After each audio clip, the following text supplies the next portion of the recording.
막상 정부 지원금을 받으려고 하니 서류는 너무 복잡하고 절차는 까다롭고 대부분 창업자들이 이런 복잡한 절차 때문에 포기를 하거나 너무 힘들어 하시는데요. 그래서 제가 오늘 그 방법을 알려드리려고 합니다.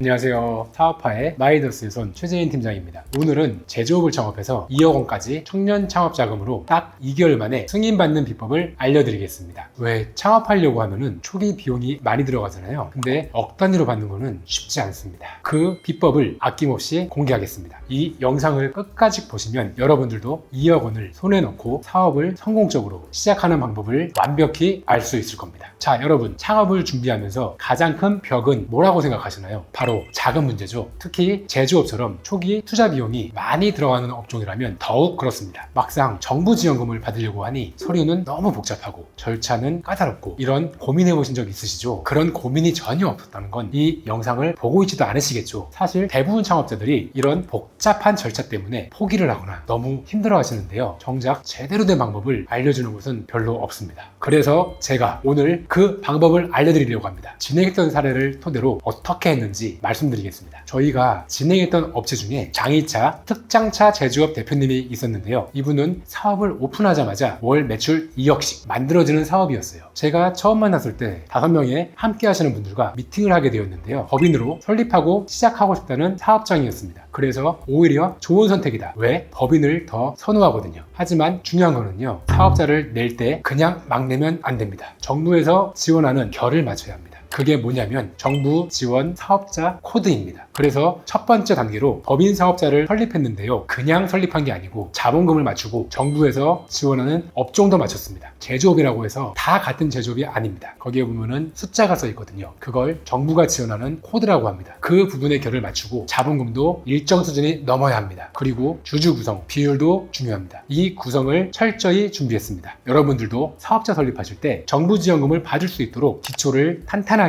세팅해야 합니다. 지금까지는 사업자 설립할 때 정부 지원 사업자로 맞추는 방법을 첫 번째로 말씀드린 거고요. 두 번째는 사업계획서 작성입니다. 사업계획서를 작성하면서 융자 신청서 작성도 있는데요. 여기서 중요한 건 단순히 돈이 필요해요 라고 쓰는 게 아니라 이 자금을 어떻게 사용할지 그리고 그 결과 어떻게 사업화를 할지 명확하게 보여줘야 합니다. 이 부분이 정말 중요하니 체크하셔야 합니다. 이 대표님과 저희가 이런 부분들을 잘 준비해서 사업계획서를 탄탄히 만들어서 2억이란 자금을 승인받을 수 있었던 거죠. 그리고 세 번째는 비대면 상담을 잘 준비하는 겁니다. 이게 가장 중요합니다. 가장 높은 벽인데요. 이것만 넘어간다면 그 다음은 서류적인 부분만 잘 맞추면 되거든요. 상담 후에는 부여라는 게 되고요. 사업계획서와 융자 신청서를 동시에 제출하게 됩니다. 이때 정확하게 제출하는 게 포인트입니다. 그리고 네 번째는 실사 대비와 발표 PPT 준비인데요. 실사와 발표 단계가 다가오면 긴장이 되실 겁니다. 그래서 저희는 매뉴얼이 있습니다. 그 매뉴얼에 따라서 실사 대비를 철저히 하고 발표 PPT를 명확하게 구성해 드렸습니다. 사업화 논리와 마케팅 계획, 매출이 오를 수 있는 근거죠. 이 부분이 정부 지원금 승인의 아주 중요한 과정입니다. 이 대표님도 이걸 잘 준비하셔서 심사위원들에게 큰 신뢰를 얻었습니다. 그리고 다섯 번째는 대면평가 발표, 질의응답입니다. 대면평가와 질의응답 단계에서는 많은 분들이 걱정을 하시는데요. 내가 잘 설명할 수 있을까? 어떤 질문이 나올까? 걱정되시죠? 저희가 이런 걱정들을 덜어드리기 위해서 예상 질문들을 미리 준비하고 대표님이 자신감 있게 답변할 수 있도록 사업의 형태에 따라서 맞춤형 준비가 중요합니다. 예를 들자면 도소매 판매업체예요. 그러면 거기에 대해서 마진이 어떤지, 판매는 얼마나 이루어질지 그 근거를 가지고 와야 해요. 그래야 심사위원들 앞에서 준비된 모습으로 좋은 결과를 얻을 수가 있겠죠. 그리고 여섯 번째, 약정서 체결과 자금 사용 방법입니다. 마지막에 약정서를 체결하고 어떻게 자금을 효율적으로 사용할지를 계획을 잘 짜서 전달해야 합니다. 청년 자금을 받았다고 끝이 아니고 이 자금을 어떻게 활용할지 효과적으로 활용해서 사업을 안정적으로 시작할 수 있도록 그런 근거 있는 논리적인 서류를 제출해야 합니다. 자, 오늘은 이렇게 청년 창업 자금에 대해서 2억 원까지 받을 수 있는 제조업의 포인트에 대해서 말씀드렸는데요. 이 과정들을 잘 따라오시면 정부 지원금을 효과적으로 받을 수가 있습니다. 잠깐, 이런 노하우와 정보를 앞으로도 계속 공개할 예정이거든요. 사업에 관심이 있는 분이라던가 돈을 많이 벌고 싶다 그런 분이라면 구독,